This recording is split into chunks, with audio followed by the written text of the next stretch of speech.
जय हिंद दोस्तों, स्वागत है आपका हमारे एलएम स्टडी पॉइंट में। और आप देख रहे हैं आपका पसंदीदा चैनल। तो आज जो है हम पढ़ाने जा रहे हैं क्लास 12 का वेरी मोस्ट इंपॉर्टेंट क्वेश्चन, जो कि बोर्ड पेपर में जो है 5 नंबर का ये पूछ लेता है। टॉपिक आपके सामने है, देख सकते हैं। अक्षीय स्थिति में वैद्युत द्विध्रुव के कारण विद्युत क्षेत्र की तीव्रता, जो कि बोर्ड पेपर के लिए बहुत ही ज़्यादा इंपॉर्टेंट है। आप पढ़े होंगे तो आप जानते होंगे कितना खास और इम्पोर्टेंट है, ठीक ना। तो चलते हैं क्वेश्चन की तरफ और बढ़ते हैं, क्योंकि बोला है अक्षीय स्थिति में वैद्युत द्विध्रुव के कारण विद्युत क्षेत्र की तीव्रता। तो पहले समझेंगे क्या होता है अक्षीय। क्या होता है अक्षीय की मतलब होता है एक लाइन में। क्या होता है एक लाइन में, अगर एक लाइन में चल रहा है तो उसको हम बोलते हैं अक्षीय।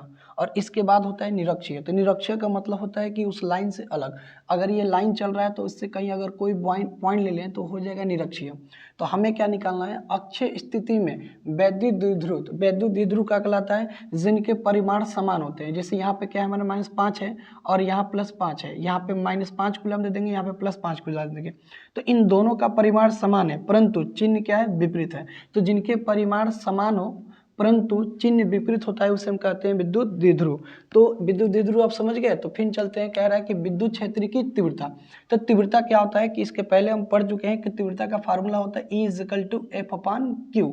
इसका डिफिनेशन क्या होता है, सबसे आसान डिफिनेशन है इसका, प्रति एकांक आवेश के कारण लगने वाले बल को हम विद्युत क्षेत्र की तीव्रता कहते हैं। तो E = F/ क्या होता है, Q। एक और हम पढ़े हैं विद्युत क्षेत्र की तीव्रता, वो जो हम विद्युत क्षेत्र की तीव्रता पढ़े तो E बराबर होता है 1/4πε0 Q1 Q2 बाई होता है R², जहाँ 1/4πε0 का मान जो होता है 9 × 10 में 9 होता है।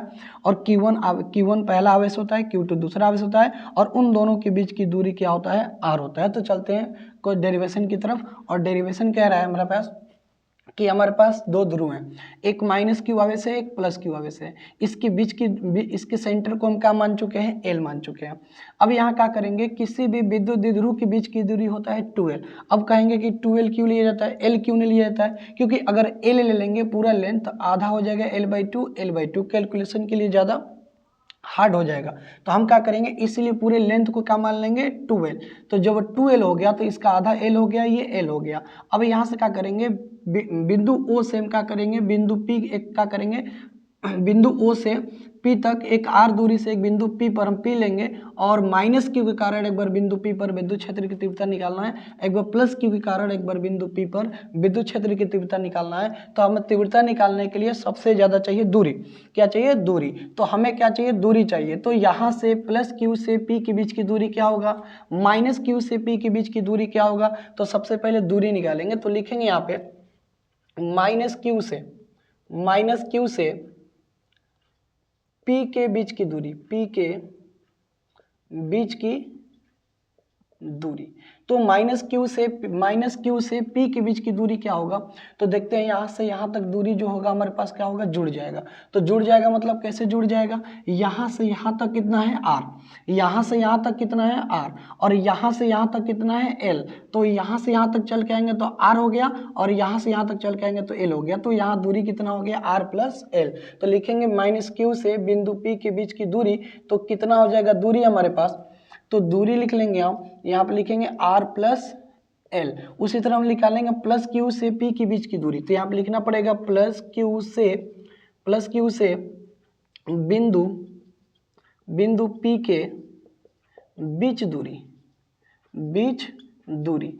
तो हमारे पास क्या हो जाएगा, इसके बीच की दूरी क्या हो जाएगा, तो हम जानते हैं कि यहाँ से लेकर यहाँ तक कितना हमारे पास R है, जबकि यहाँ से हमें यहाँ तक चाहिए। तो यहाँ से यहाँ तक आएंगे और यहाँ से यहाँ तक चले जाएंगे L। यहाँ से यहाँ तक जब हम L जाएंगे तो क्या हो जाएगा, R - L। तो यहाँ पे क्या हो जाएगा, दूरी जो हो जाएगा वो हो जाएगा R - L हो जाएगा। तो अब हम निकालेंगे विद्युत क्षेत्र की तीव्रता। तो विद्युत क्षेत्र की तीव्रता क्या हो जाएगा, देखते हैं। तो विद्युत क्षेत्र की तीव्रता, तो सबसे पहले निकालेंगे हम -Q आवेश के कारण विद्युत क्षेत्र की तीव्रता।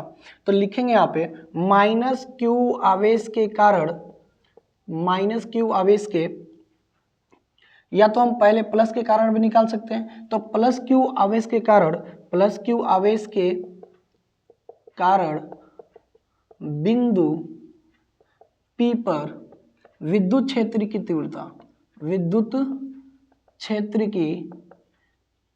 तीव्रता, तो हम क्या निकाले हैं, प्लस क्यू के कारण बिंदु P पर विद्युत क्षेत्र की तीव्रता निकाले हैं। तो हमें यहाँ से लेकर यहाँ तक दूरी पता होना चाहिए। तो दूरी ऑलरेडी हम निकाल कर रख चुके हैं, प्लस क्यू से बिंदु P के बीच की दूरी r-l होता है। तो प्लस क्यू के कारण निकालेंगे तो उसको हम E1 मान लेंगे। क्या मान लेंगे, E1 मान लेंगे। तो E1 इजकल टू क्या हो जाएगा, फार्मूला हमें पता है, फार्मूला पता है, याद होना चाहिए कि E इजकल टू होता है 1/4πε0 Q1 क्यू बाई होता है आर स्क्वायर। तो 1/4πε0 को हम क्या करते हैं, के भी मान सकते हैं। तो यहाँ पे लिखेंगे E1 और यहाँ पे लिखेंगे के, क्यू बाई क्या हो जाएगा आर स्क्वायर। जबकि डिस्टेंस हमें पता है, यहाँ से लेकर यहाँ तक डिस्टेंस हमें पता है। तो ये क्या पता है कि E1 इजकल टू के क्यू बाई आर। आर का वैल्यू कितना है, तो क्यू से पी के बीच की दूरी, क्यू से पी के बीच की दूरी कितने है, आर माइनस तो एल। तो यहाँ पे लिखेंगे are minus L.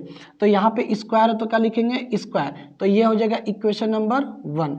Equation number क्या हो जाएगा 1। अब चलते हैं माइनस क्यू के कारण बिंदु पी पर, माइनस क्यू आवेश के कारण, आवेश के कारण बिंदु पी पर, बिंदु P पर विद्युत क्षेत्र की तीव्रता, विद्युत क्षेत्र की तीव्रता। तो हम किसके कारण निकाल रहे हैं, माइनस क्यू आवेश के कारण बिंदु P पर विद्युत क्षेत्र की तीव्रता निकालेंगे। तो यहाँ पे हो जाएगा E1 माने तो इसको हम E2 मान लेंगे। तो E2 बराबर क्या हो जाएगा, फार्मूला वहाँ पे सेम ही रहेगा, K और Q और बाय नीचे r-l है। तो यहाँ पे माइनस क्यू से P के बीच की दूरी कितनी है, तो माइनस क्यू से P के बीच की दूरी r+l है। तो यहाँ लेंगे r+l का होल स्क्वायर। तो यहाँ हमारे पास इक्वेशन नंबर हो जाएगा 2। इक्वेशन नंबर हो गया 2। अब हमारे पास क्या निकालेंगे, परिणामी तीव्रता। इन दोनों के कारण बिंदु P पर विद्युत क्षेत्र की तीव्रता कितना होगा, तो हम निकालेंगे ई नेट। क्या निकालेंगे, ई नेट। ई नेट का मतलब परिणामी तीव्रता। जब परिणामी तीव्रता क्या होगा, तो हम एक काम करेंगे, टोटल जोड़ लेते हैं। क्या करते हैं, जोड़ लेते हैं। लेकिन यहाँ पे हम जब निकालते हैं माइनस के कारण, जब माइनस के कारण निकालते हैं तो आवेश माइनस हो जाना चाहिए। तो यहाँ पे माइनस के कारण निकालेंगे तो यहाँ पे क्या हो जाएगा, आवेश माइनस। लेकिन यहाँ पे माइनस नहीं लिखा गया। जब माइनस नहीं लिखा गया तो हम क्या करेंगे, घटा देंगे यहाँ पे। तो घटाना पड़ेगा, तो किस में से किसको घटाएंगे, तो हमें पता होना चाहिए कौन ज्यादा है और कौन कम है। तो नीचे अगर माइनस है तो वो ज्यादा होता है, अगर नीचे प्लस है तो कम होता है। आप यहाँ एग्जाम्पल दे सकते हैं, अगर हमारे पास 2 और यहाँ 1, 2 प्लस अगर हम 1 मान लें, 2 प्लस 1 मान लें, फिर 2 माइनस 1 मान लें, तो आप बता सकते हैं यहाँ पे ज़्यादा कौन है। तो 2 हो गया, नीचे 3 हो गया, फिर यहाँ पे 2 हो गया, नीचे 1 हो गया। तो आप देख सकते हैं कि ये जो माइनस किया गया है वो ज़्यादा हो रहा है, जो प्लस किया गया है नीचे वो कम हो रहा है। तो हम क्या करेंगे, ज़्यादा में से क्या करेंगे, घटा लेंगे। ज़्यादा में से क्या करेंगे, हम घटा लेंगे, ठीक ना। तो ज़्यादा हमारे पास क्या है, तो ज़्यादा हमारे पास E1 है, तो E1 में से क्या करेंगे, E2 को घटा लेंगे। तो E1 का वैल्यू क्या है हमारे पास, देख सकते हैं आप, के क्यू बाई r-l का होल स्क्वायर। E2 का वैल्यू क्या है, देख सकते हैं, माइनस के क्यू बाई r+l का होल स्क्वायर। अब इन दोनों में से एक काम करेंगे, ई नेट जब निकालेंगे, ई नेट बराबर जब निकालेंगे तो दोनों में एक चीज कॉमन मिल रहा है, तो के क्यू कॉमन ले लेंगे। तो यहाँ पे क्या बचेगा, के क्यू कॉमन लेंगे तो 1/r-l का होल स्क्वायर, और यहाँ पे क्या बचेगा, माइनस q/r+l का होल स्क्वायर। अब यहाँ क्या करेंगे हम, बोर्ड यहाँ से ख़त्म हो चुका है, अगर आप चाहें तो यहाँ तक स्क्रीनशॉट ले सकते हैं, फिर हम जो है इसको रफ करके आगे बताएंगे। अगर आप इसकी स्क्रीनशॉट ले लिए होंगे तो हम इसको क्या करते हैं, रफ कर देते हैं। तो इसको रफ करेंगे और आगे चलते हैं।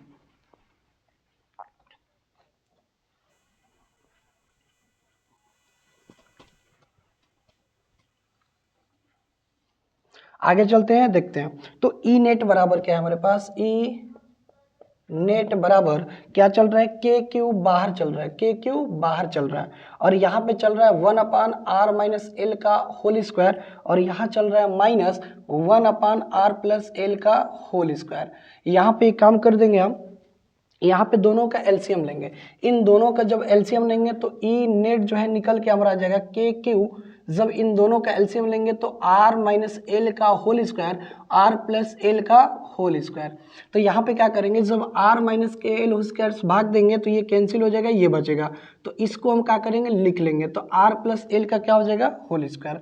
फिर जब आर प्लस एल को होल स्क्वायर से भाग देंगे तो ये कैंसिल हो जाएगा, ये बचेगा। माइनस का सिंबल है तो माइनस, और यहाँ पे लिखेंगे आर माइनस एल का होल स्क्वायर, ब्रैकेट क्लोज कर देंगे।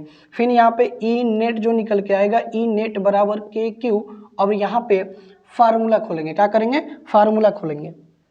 जब वहाँ फार्मूला खोलेंगे तो देखते हैं क्या मिलता है हमें। यहाँ पे a प्लस बी का whole square, a minus B का होल स्क्वायर। तो a प्लस बी का होल स्क्वायर क्या होता है, a square plus B square plus 2ab। यहाँ a माइनस बी का होल स्क्वायर, तो a माइनस बी का होल स्क्वायर क्या होता है, a square plus B square minus 2ab हो गया। नीचे चलते हैं तो नीचे देख सकते हैं यहाँ पे, अगर हमारे पास यहाँ पे 2 का स्क्वायर हो, अगर मान लो ब्रैकेट 2 का स्क्वायर हो गुड़ा, फिर 4 का स्क्वायर हो, तो हम क्या कर सकते हैं, 2 गुड़े 4 दोनों का एक ही पे हम स्क्वायर कर सकते हैं। तो नीचे वाला का सेम वही करेंगे हम। तो नीचे वाला का क्या करेंगे, तो r माइनस एल और r प्लस एल, और यहाँ पे क्या करेंगे हम, दोनों का स्क्वायर कर लेंगे। तो दोनों का स्क्वायर हो जाएगा। फिर हम क्या करेंगे, आगे सॉल्व करेंगे। तो यहाँ पे देखते हैं कुछ कटने वाला है, तो ई नेट जो निकल के आएगा हमारे पास, यहाँ पे हो जाएगा R square plus L square plus 2RL, minus plus होता है minus R square minus plus minus L square, minus minus होता है प्लस 2RL। फिर नीचे आएंगे तो फिर वही हमारा क्या होगा, एक ब्रैकेट में a माइनस बी, एक ब्रैकेट में a प्लस बी, तो a square minus B square, और फिर पूरा का क्या हो जाएगा, स्क्वायर। यहाँ पे कुछ कैंसिल होने वाला है, आर स्क्वायर से आर स्क्वायर खत्म, एल स्क्वायर से एल स्क्वायर खत्म, 2RL क्या हो जाएगा हमारे पास, 4RL क्या हो जाएगा, के क्यू। यहाँ से के क्यू जो है हम छोड़ते आ रहे हैं। तो यहाँ ई नेट बराबर क्या था हमारे पास, ई नेट बराबर के क्यू। तो यहाँ भी हो जाएगा के क्यू, ब्रैकेट में क्या आ रहा है हमारे पास, तो ब्रैकेट में 2RL क्या हो जाएगा, 4RL। नीचे क्या चल रहा है, नीचे चल रहा है आर का स्क्वायर माइनस एल स्क्वायर का होल स्क्वायर। हम जानते हैं कि इसके बीच की दूरी जो है एल है, और यहाँ से लेकर यहाँ तक की दूरी आर है। तो हम जानते हैं कि एल जो है बहुत छोटा होता है, क्योंकि आंशिक दूरी होता है, और आंशिक दूरी बहुत ही छोटा है। तो यहाँ पर लिख सकते हैं कि जो आर होता है वो मोर ग्रेटर देन क्या होता है, एल, यानी आर का मान एल से क्या होता है, बहुत ही बड़ा होता है। तो आप इसको देख लेंगे, तो आर का मान जो है एल से बहुत बड़ा होता है, तो इसीलिए हम नीचे का जो है एल को हटा देंगे, तो बचेगा आर का स्क्वायर। तो हम यहाँ पे क्या करेंगे, 2 दूना कितना हो जाएगा, 4, 2 दूना कितना हो जाएगा, 4 हो जाएगा। तो ई नेट बराबर जो निकल के आ गया, ई नेट बराबर यहाँ पे क्या हो जाएगा हमारे पास, 2 दूना 4, या एक आर से एक घात खत्म कर देंगे तो एक आर बचेगा। तो यहाँ पे के क्यू, नीचे क्या हो जाएगा, ऊपर बचा 4L, नीचे क्या बचा हमारे पास, नीचे आर स्क्वायर, एक कैंसिल हुआ तो एक अभी बचेगा, तो आर स्क्वायर इंटू आर हो जाएगा। नहीं समझ में आया तो कोई बात नहीं, यहाँ पे जो कैंसिल किए हैं वो कैंसिल मत कीजिए, आर छोड़ दीजिए और यहाँ पे 2 ही छोड़ दीजिए। तो 2 दूना कितना हो जाएगा, 4। तो फिर यहाँ पे आर पे पावर 4 हो जाएगा, और ऊपर आर है तो आर इंटू एल, यहाँ पे काट सकते हैं, एक आर से एक आर कैंसिल हो जाएगा। तो ई नेट बराबर के क्यू हो जाएगा, और यहाँ पे 4R जो है एक कैंसिल हो चुका है, तो बचेगा 4L, और नीचे बचेगा R का क्यू बचेगा। तो यहाँ पे जो फाइनली आ जाएगा ई नेट बराबर, यहाँ पे हम 4 को तोड़ेंगे तो के क्यू इंटू 4 को 2 बार में तोड़ेंगे तो 2 दूना कितना होता है, 4, नीचे हो जाएगा आर क्यू। तो ई नेट बराबर जो हो जाएगा हमारे पास, हम जानते हैं Q इंटू 2L, तो यहाँ पे लिखेंगे, इस 2 को आगे लिख लेंगे, ये 2 आगे आ जाएगा, और यहाँ पे K हो जाएगा तो 2K, और यहाँ पे अलग करेंगे Q, और 2L को आगे लिखेंगे 2L, नीचे क्या हो जाएगा RQ। हमें एक फार्मूला पता है, क्या पता है, तो हम जानते हैं कि P बराबर विद्युत द्विध्रुव का फार्मूला क्या होता है, तो विद्युत द्विध्रुव का फार्मूला होता है P बराबर Q इंटू 2L। तो हम क्या करेंगे, Q इंटू 2L की जगह क्या पुट कर देंगे, P।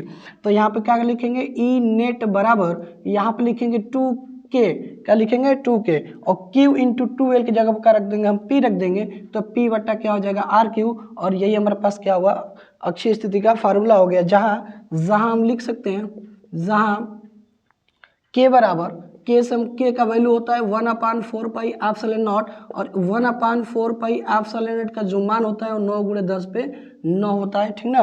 तो आपने जो है अच्छी स्थिति में विद्युत द्विध्रुव के कारण विद्युत क्षेत्र की तीव्रता देख चुके हैं। अगर आप इसी तरह वीडियो को देखना चाहते हैं तो वीडियो को सब्सक्राइब और लाइक जरूर कीजिएगा। Thank you.